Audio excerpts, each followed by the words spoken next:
Ça y est, un premier break est fait dans cette course au titre à 5 courses de l'arrivée. Il y a un petit break psychologique qui a été fait, on est à un tournant de la saison dans la course au titre mondial en Formule 1.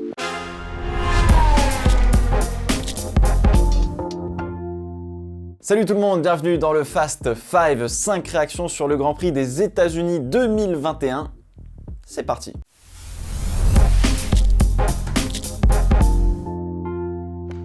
Allez, tout de suite, on commence par la première réaction, mesdames et messieurs. On va parler des giga courses qui se sont déroulées sous nos yeux, mais qui sont passées inaperçues parce qu'on les a pas vraiment montrées à la télé. Alors, on va parler de Charles Leclerc rapidement, on va parler de Sébastien Vettel, de Yuki Tsunoda ou encore de Sergio Pérez, par exemple. On commence tout de suite. Charles Leclerc, seul au monde, qui a mis une giga pilule au McLaren qui se battait avec Sainz. P4 pour Charles Leclerc, parfait, donc vraiment chapeau, c'était une course magistrale. Pérez, lui, il a fait toute la course sans pouvoir boire de l'eau, à bout de force en fin de course, probablement déshydraté. Alors bon, vous allez me dire, en temps normal, sur certains circuits, ça peut être relou, mais ça passe. Mais là, à Austin, il faisait chaud et le circuit en lui-même, entre les enchaînements rapides avec beaucoup de G et les bosses, ça sollicite beaucoup le corps. Donc là aussi, chapeau, avec un joli podium à la clé, c'était absolument magnifique. Enfin, Vettel, parti P18 sur une stratégie un petit peu plus agressive que tout le monde, médium, hard, prend la P10, pas très loin de Tsunoda P9 sur la ligne. Alors les Aston, ces derniers Grands Prix, c'était pas tout à fait ça, donc chapeau à Sébastien Vettel. Et donc on va parler, j'ai choisi de parler de Yuki Tsunoda justement, qualifié P10, parti P10, arrivé P9, rien d'exceptionnel en fait, vraiment si vous voulez mon avis, avec une stratégie qui n'était pas forcément très simple puisqu'il partait avec les softs, donc il fallait faire tenir les softs sur le premier relais et ça c'était vraiment dur, parce que les softs se dégradaient énormément sur cette course, donc ça a été plutôt une belle course pour Yuki Tsunoda. Bon rythme dans l'ensemble, départ canon grâce au soft justement où il arrive à sauter Gasly et Bottas au premier virage. Pendant la course, il résiste à la Mercedes de Bottas justement. Bottas qui va un petit peu à la tox pour faire décaler Tsunoda au virage 1. Puis quelques tours après, on fait le plein de batterie chez Mercedes pour la ligne droite de retour. Tsunoda lâche quand même un giga freinage tardif pour essayer de se défendre. Bottas croise simplement et purement, passe, manœuvre d'école, bref, c'est beau. Mais vraiment, dans l'ensemble, pour Yuki Tsunoda, c'est propre. Il n'y a pas eu d'erreur, il n'y a pas eu de problème, il n'y a pas eu quoi que ce soit. Il n'aurait clairement pas pu faire mieux sur cette course. Il finit là où il devait absolument finir. Alors c'était déjà mieux pour lui en Turquie justement où il avait commencé à reperformer un petit peu, mais là en fait il arrive à confirmer ce qu'on attend de lui depuis le début de la saison, justement à ramener quelques points, etc., à être présent, à pas avoir de problème, à pas s'énerver à la radio, etc. Donc là il a peut-être réussi à vraiment mettre tout bout à bout, que ce soit pas que sur la course mais vraiment sur le week-end entier, donc vraiment belle performance. Je vous rappelle quand même Yuki Tsunoda, il y a encore 4-5 ans peut-être, il était sur ses premières courses en monoplace en F4 au Japon et depuis il a passé chaque palier rapidement. C'est aussi pour cela qu'il y a peut-être une plus grande difficulté à s'adapter à la F1 qui est vraiment complexe. Ça fait beaucoup de paramètres à apprendre et à maîtriser. Alors du coup il ramène 2 points pendant que Alpine fait un 0 pointé et ça c'est vraiment important parce que ça ramène AlphaTauri à 10 points seulement d'Alpine pour la bataille de la 5e place au constructeur. Exactement ce qu'il fallait faire pendant qu'un malheureux Pierre Gasly abandonnait sur problème mécanique. Alors oui, non, ai-je vraiment besoin de parler d'Alpine justement sur ce week-end qui est complètement raté, que ce soit par les pilotes ou même l'équipe entière? Ça a été extrêmement compliqué, il n'y avait pas de rythme, il n'y avait pas de train avant, il n'y avait pas de train arrière, il n'y avait absolument rien chez Alpine ce week-end, double abandon, bref, plié bagage, on se donne rendez-vous à Austin, mais ça a été vraiment l'horreur pour Alpine sur ce Grand Prix.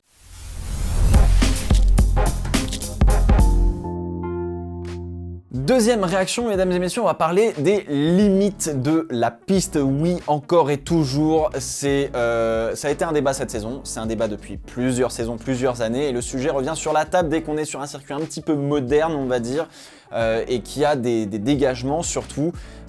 Et pour le coup, c'est Fernando Alonso qui s'est fait remarquer par la direction de course et les commissaires sportifs ce week-end, encore une fois. Oui, encore une fois. Alors, pour un petit rappel quand même, la piste, elle est bien définie par 2 lignes blanches de part et d'autre, et ceci n'inclut pas les fameux vibreurs rouges et blancs. Mettre les 4 roues en dehors de ces lignes, vous êtes hors piste. Les virages 6, 9, 19 ont été surveillés tout le week-end pour retirer les temps des pilotes qui partaient au-delà de cette ligne blanche, mais qui surtout y gagnaient un avantage durable. Et pour la course, on a décidé de surveiller aussi le virage 1 Alors, gagner un avantage durable, c'est gagner quelques millièmes de seconde sur un tour chronométré par exemple, ou alors gagner une position. Et lorsque vous gagnez une position en dépassant un concurrent en dehors de ces limites-là, eh bien, vous avez deux choix. Soit, eh bien, vous entendez rien à la radio quand on vous dit de rendre la position, et du coup, vous pouvez vous prendre peut-être une pénalité de 5 secondes par exemple, ou alors, vous êtes un petit peu sport et vous laissez repasser votre concurrent et puis vous dites, bon la prochaine tentative, je la lui ferai à l'envers et j'essaierai de repasser d'une autre manière, de la bonne manière cette fois-ci. Donc lorsque Raikkonen dépasse Alonso au virage 1 en mettant 4 roues en dehors des limites de la piste, a priori, d'un point de vue réglementaire, Raikkonen a gagné un avantage durable illégal, donc Alonso a tout à fait le droit de commencer à gueuler à la radio. Sauf que, encore une fois, mesdames et messieurs, tout n'est pas blanc ou noir, même si pour le coup, le règlement sportif de la FIA est assez clair sur ce point-là.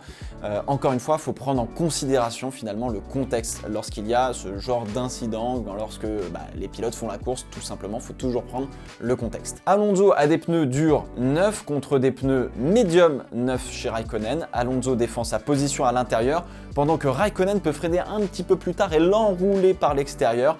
Alonso sous-vire et en vieux briscard, il ouvre un petit peu son volant pour pousser Raikkonen à abdiquer sa manœuvre qui va se finir a priori hors piste. Sauf que Raikkonen est trop engagé et trop à hauteur pour abdiquer sa position et donc continue malgré tout la manœuvre pour la conclure hors piste. Alors la physionomie du dépassement laisse très peu d'autres scénarios possibles pour Fernando Alonso, à part freiner plus tard, essayer d'emmener les deux voitures complètement à l'extérieur et finalement faire abdiquer les deux voitures pour prendre le virage entre guillemets, pour que les deux voitures finissent dehors.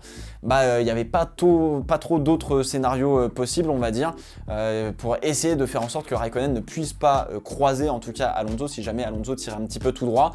Un peu crade si jamais il faisait ce genre de technique, pas giga respectueux, mais bon, Rosberg avait fait ça un petit peu en Autriche justement pour bloquer totalement l'extérieur à Hamilton. Ça s'était pas forcément très bien terminé avec un contact. Bref, tout ça pour dire que oui, ce dépassement est fait hors des limites de la piste, mais parce que le pilote qui défend a poussé son adversaire en dehors de ces limites-là, on va rien mettre parce que justement ça fait un petit peu un partout, vu que Raikkonen ne pouvait plus abdiquer entre guillemets sa position, il était trop engagé. Si on met du gravier directement, on va gueuler parce que Alonso met un autre pilote dehors. Et là, dans ce cas présent, on est en droit de gueuler parce que Raikkonen gagne une position en dehors des limites de la piste et ça c'est foncièrement interdit. Donc oui, pas besoin d'enquête, on est dans cette philosophie du let them race, laissez-les faire. Au final, la FIA, elle a pris la bonne décision. Alors ce qui est intéressant, c'est que depuis la Russie, Fernando Alonso arrive à démontrer avec un certain brio à quel point les circuits modernes en tout cas et le règlement sont vraiment très mal foutus et ne correspondent finalement absolument pas à l'esprit de la course automobile. Tirer tout droit dans l'échappatoire à Mach 12 en Russie au virage 2 et gagner des places qu'il rend, c'est une façon de montrer que le circuit est totalement absurde. Gueuler à la radio parce que Raikkonen l'a dépassé en dehors des limites de la piste et a clairement gagné un avantage et que les commissaires sportifs décident de finalement aller à l'encontre de ce qui est écrit noir sur blanc dans le règlement, c'est faire passer la FIA pour des idiots. Alors Alonso finalement se charge de montrer véritablement ce que les fans essaie de faire entendre aux instances depuis plusieurs saisons déjà, ce ridicule finalement d'avoir continuellement des débats sur les lignes, les limites de la piste, l'application du règlement, le règlement à lui-même, etc. plutôt que de se concentrer sur la course tout simplement en elle-même. Donc voilà, ma vidéo d'ailleurs qui date de 2019 sur le sujet est toujours d'actualité. J'ai presque envie de vous dire, malheureusement. Alors est-ce que Fernando Alonso se fera-t-il entendre? Probablement pas, mais merci Fernando quand même, parce qu'il a dérogé à sa propre règle pour montrer de l'absurdité, sa propre règle qui est « All the time you have to leave the space ».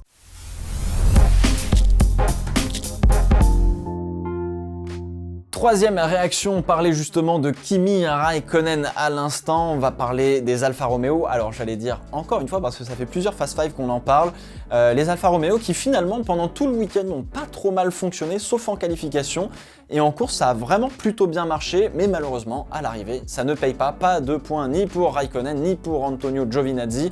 Pourtant départ absolument canon de Kimi Raikkonen qui saute 3 voitures dans le premier tour, stratégie en médium hard comme un certain Sebastian Vettel, beaucoup de rythme, confiant, incisif, bref on a retrouvé un sursaut d'orgueil chez le Finlandais, le petit contact avec Alonso qui lui arrache une petite partie du fond plat, alors ça n'a pas d'incidence directe sur sa performance mais plutôt sur sa dégradation des pneus. En fin de course, l'arrière était hyper sensible et pouvait partir à tout moment. Les pneus étaient morts et dans les enchaînements rapides, la voiture tapait vraiment beaucoup avec le fond plat, ça tapait le sol. Une bosse de trop, la voiture rebondit, perd juste ce qu'il faut en appui aérodynamique pour l'arrière avec le fond plat et hop, la toupie qui lui fait perdre le bon boulot qu'il a fait jusqu'à présent. Alors oui, c'est seulement un point pour Kimi Raikkonen, sauf cataclysme, la bataille pour la 8e place contre Williams. Elle est perdue, c'est terminé. Normalement, Williams restera 8e, ça ne changerait rien, même si Raikkonen marquait un point. Mais bon, pour l'effort, un point, c'est quand même pas mal.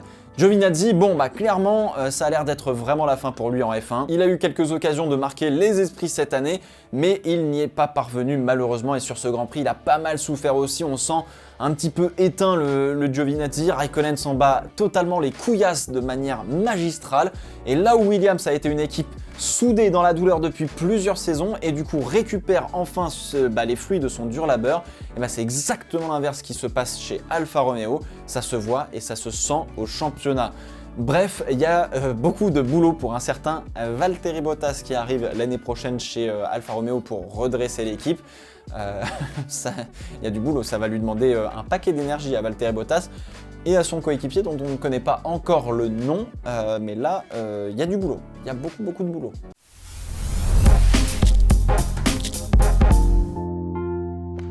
Quatrième réaction, mesdames et messieurs, on a parlé des bonnes courses en début de ce Fast 5, mais il y a une course qui a retenu quand même mon attention et j'avais vraiment envie d'en parler, c'est celle de Carlos Sainz, une course qui a été très impressionnante pour le coup. Alors Leclerc, lui, il s'est envolé, il a dit à Carlos: tu te démerdes avec les deux McLaren, moi je me casse. Donc Carlos, il s'est retrouvé à faire du boulot contre deux voitures de la même équipe. Et là, on l'avait déjà vu dans le passé entre Verstappen et les deux Mercedes. Et là, pour le coup, il y a eu un petit truc un peu comme ça entre Sainz, Ricciardo et Norris, justement. Bon, alors le départ est pour le moins bordélique. Sainz se fait sandwicher de tous les côtés. Un Norris optimiste, un Ricciardo opportuniste. Mauvaise impulsion au départ, mais il reprend l'avantage sur la McLaren de Ricciardo, justement, dans le virage 6 et 7 avant de se faire foudroyer en ligne droite. Il tire tout droit, ce qui est probablement la meilleure chose à faire dans ce cas-là s'il ne veut pas se retrouver à l'envers, mais il gagne un avantage et donc il faut rendre la position. Sauf que problème, Ricciardo a passé Norris entre temps, du coup il laisse passer Ricciardo. Bon alors, dans ce cas-là, c'est un peu compliqué pour le coup. En fait, dans ce contexte-là, le plus simple, c'est que effectivement, vous avez gagné un avantage, donc il faut redonner l'avantage. En fait, il faut relâcher l'avantage que vous avez gagné, ce qui ne veut pas forcément dire qu'il faut relaisser passer le pilote que vous avez dépassé, on va dire, illégalement. Il a relaissé passer une autre voiture, il a reperdu, entre guillemets, l'avantage qu'il avait gagné. Pas sur le bon pilote, évidemment.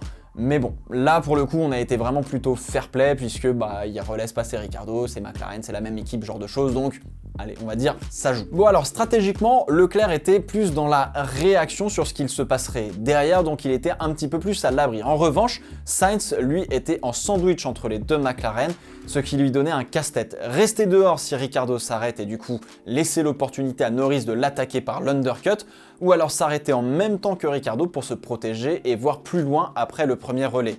On s'arrête en même temps que Ricciardo et on décide de reporter le combat sur le deuxième et troisième relais. Parfait. Sainz tente un undercut au 29e tour, sauf que ça foire l'arrêt totalement chez Ferrari et on précipite Ricciardo pour couvrir Sainz alors que Norris va finalement s'arrêter car les pneus sont morts chez le pilote britannique. Ça devient même dangereux selon lui, c'est lui qui a dit ça à la radio.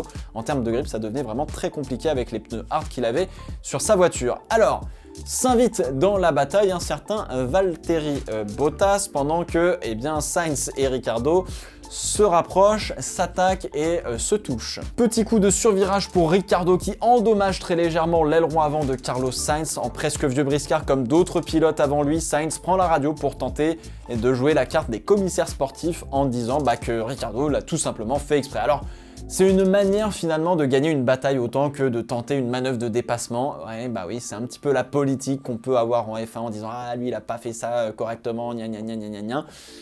Ça peut fonctionner parfois, ça peut ne pas fonctionner, mais il a eu raison de tenter ça stratégiquement, politiquement parlant.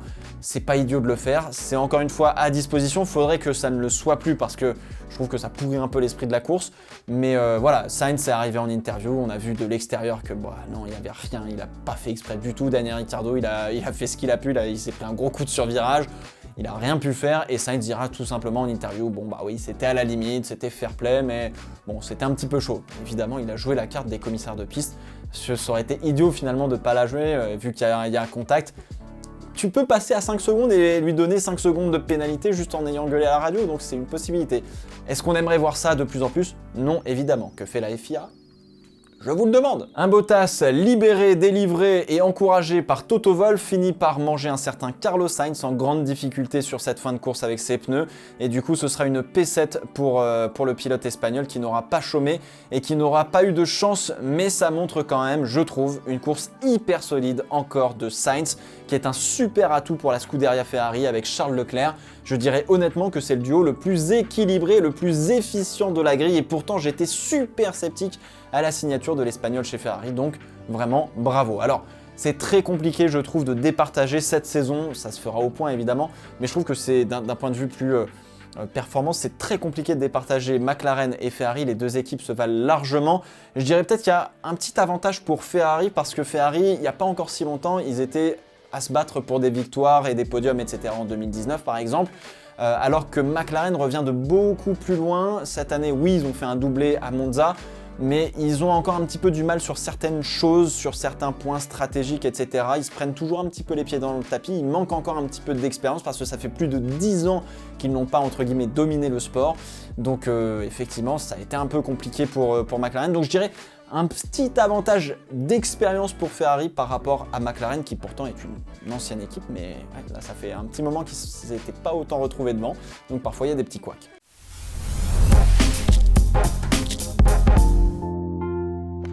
Cinquième et dernière réaction, mesdames et messieurs, oui, on va en parler, oui, on va parler du combat qui n'a pas été sur la piste, mais plutôt stratégique entre Lewis Hamilton et Max Verstappen, justement. Et oui, la F1 ne se résume pas, encore une fois, on a eu la démonstration, la F1 ne se résume pas à simplement rouler à fond tout le temps. Ça se résume souvent, finalement, à réfléchir et à porter des coups stratégiques et à faire du management de sa voiture, de sa monture, pour essayer d'attaquer une fois son adversaire. Là, malheureusement, ça n'a pas passé pour Hamilton. Hamilton prend un envol parfait, se fait tasser par Verstappen à l'intérieur, ce qui indirectement ouvrira la trajectoire de Lewis en sortie et poussera Verstappen dehors. En étant aussi agressif avec Hamilton, finalement, eh bien, le petit Max Verstappen s'est un petit peu condamné lui-même sur cette sortie de premier virage. Alors derrière, il a été pendant tout le premier relais dans la boîte de vitesse de Lewis Hamilton, Max Verstappen. Dirtière ou pas dirtière, la Red Bull, elle tenait le rythme de la Mercedes, ce qui montre quand même, surtout dans les enchaînements rapides, etc., que la Red Bull était au-dessus de la Mercedes ce week-end, clairement. Le premier undercut, on va en parler de la stratégie, le premier undercut ne fonctionne pas vraiment. On prolonge Hamilton en piste jusqu'à ce que l'on fasse rentrer Sergio Pérez pour obliger Hamilton à couvrir la stratégie et à rentrer lui aussi. À partir de là, la stratégie, elle est entre guillemets assez simple. On va dire deux choix. Verstappen aura l'avantage de la position en piste, mais on a besoin de le dépasser qu'une seule fois. Donc on a deux choix. Soit effectivement on tente un undercut à la fin du deuxième relais et à ce moment-là, eh bien, on va être devant lui pour le troisième relais et il faudra gérer Verstappen derrière jusqu'à la fin de la course. Soit effectivement on économise les pneus et on va le dépasser juste dans les derniers tours de course parce qu'on sait qu'on n'arrivera pas à le tenir sur un relais entier devant. Donc du coup, il va falloir choisir cette deuxième stratégie parce qu'on veut avoir un vrai différentiel de vitesse et un vrai différentiel de performance entre des pneus plus neufs face à des pneus plus usés. Et on espère que Verstappen aura suffisamment usé ses pneus par rapport à Hamilton qui aura pris soin de ses pneus. Faut voir en sortie de stand comment il prenait soin de ses pneus pour avoir un différentiel suffisamment fort et pouvoir dépasser la voiture qui est plus rapide que nous, oui, parce que la Red Bull elle était au-dessus de la Mercedes. Donc comme je vous l'ai dit, Verstappen et Hamilton vont passer une bonne partie du troisième relais à manager leurs pneus, à faire très attention à la dégradation et on envoie la sauce dans les derniers tours. Plusieurs fois, Red Bull et Verstappen se sont retrouvés dans cette situation avec Hamilton et pour une fois, il a mieux géré les pneus avec la meilleure voiture, Max Verstappen. Il avait suffisamment de jus dans les pneus pour augmenter le rythme, juste ce qu'il fallait pour garder Hamilton derrière dans son air sale et donc lui faire surchauffer ses pneus et l'empêcher de se rapprocher de sa Red Bull tout simplement. Alors honnêtement, je ne sais pas si vous vous en rendez bien compte, mais vraiment, des deux côtés, que ce soit chez Mercedes ou chez Red Bull, on a eu deux masterclass absolues. Alors oui, bien sûr, il y a un vainqueur et il y a un perdant, mais effectivement, la stratégie de Verstappen, elle a été agressive. Honnêtement, manager comme il a fait ses pneus, c'est extrêmement fort. La course, comment il l'a menée, c'est presque de l'étoffe d'un champion du monde, très clairement. Hamilton et Mercedes, pour le coup, ont tenté la bonne stratégie, quoi qu'il arrive. La stratégie qui, normalement, aurait dû marcher. Hamilton a eu un petit peu de trafic, ce qui ne l'a pas aidé, mais les Red Bull étaient juste plus fortes à Austin. Alors, mentalement, je pense que le break, il y a un premier break en tout cas qui a été fait. La gestuelle d'Hamilton dans le tour de décélération, elle en dit long. Il sait pertinemment qu'il y a une option sur le titre mondial qui vient de s'envoler et une option un peu importante, tu vois.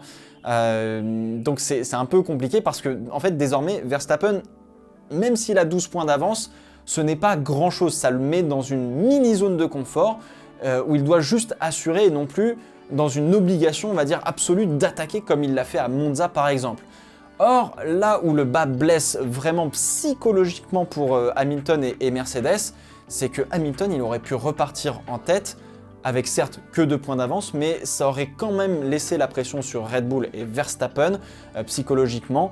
Et si vous voulez, moi j'ai un petit peu cette impression, ce ressenti, qui n'est pas du tout factuel pour le coup, que Red Bull et Verstappen ont entre guillemets fait le plus gros, le plus dur. Que ça y est, on est sur la bonne voie. Alors attention, hein, on est dans le cas typique du trop de confort tue la performance. Hein, vous savez, c'est quand vous venez le championnat et que vous commencez justement à prendre un petit peu plus de marge ici, un petit peu plus de marge là, et où finalement vous prenez un petit peu trop de marge et vous vous plantez car vous sous-pilotez. Et que sous-piloter, c'est exactement comme surpiloter. Soit vous en demandez pas assez, soit vous en demandez trop, mais dans les deux cas, c'est faire une faute et c'est aller dans le mur. Alors c'est à Verstappen d'être dans son confort, mais de ne rien lâcher jusqu'au bout.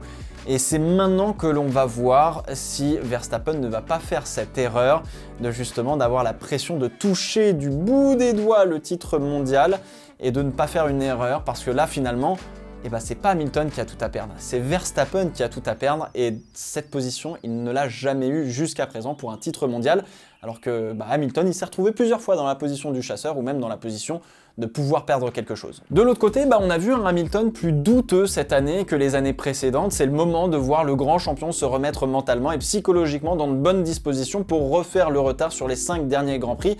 Rien n'est joué. Encore une fois, là, ce que je vous dis, c'est un état des faits aujourd'hui, mais rien n'est joué. Il reste 5 Grands Prix, c'est beaucoup déjà. Mais le coup mental à Austin va probablement peser assez lourd, mine de rien, sur les 5 Grands Prix à venir, sauf s'il se passe, on va dire, un fait un peu exceptionnel, une casse moteur, un accrochage ou même une qualif ratée. 2-3 dixièmes en qualif, tu pars P3, P4 et tu te mets dans la sauce tout seul, donc c'est un petit peu compliqué. L'étau se resserre énormément, il vient de se resserrer pour Lewis Hamilton. Les 5 derniers Grands Prix vont être tendus aussi bien chez Verstappen que chez Hamilton, et pour notre plus grand bonheur, tout simplement, ça fait plaisir.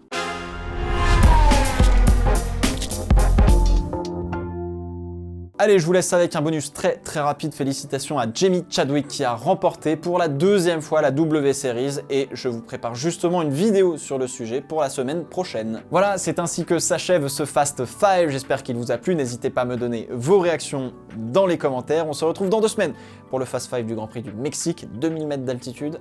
Qui va gagner, qui avantage qui, etc. Checo Pérez aura tout le public acquis à sa cause. Peut-être une victoire de Pérez, on ne sait jamais. En attendant, portez-vous bien. Ciao, ciao.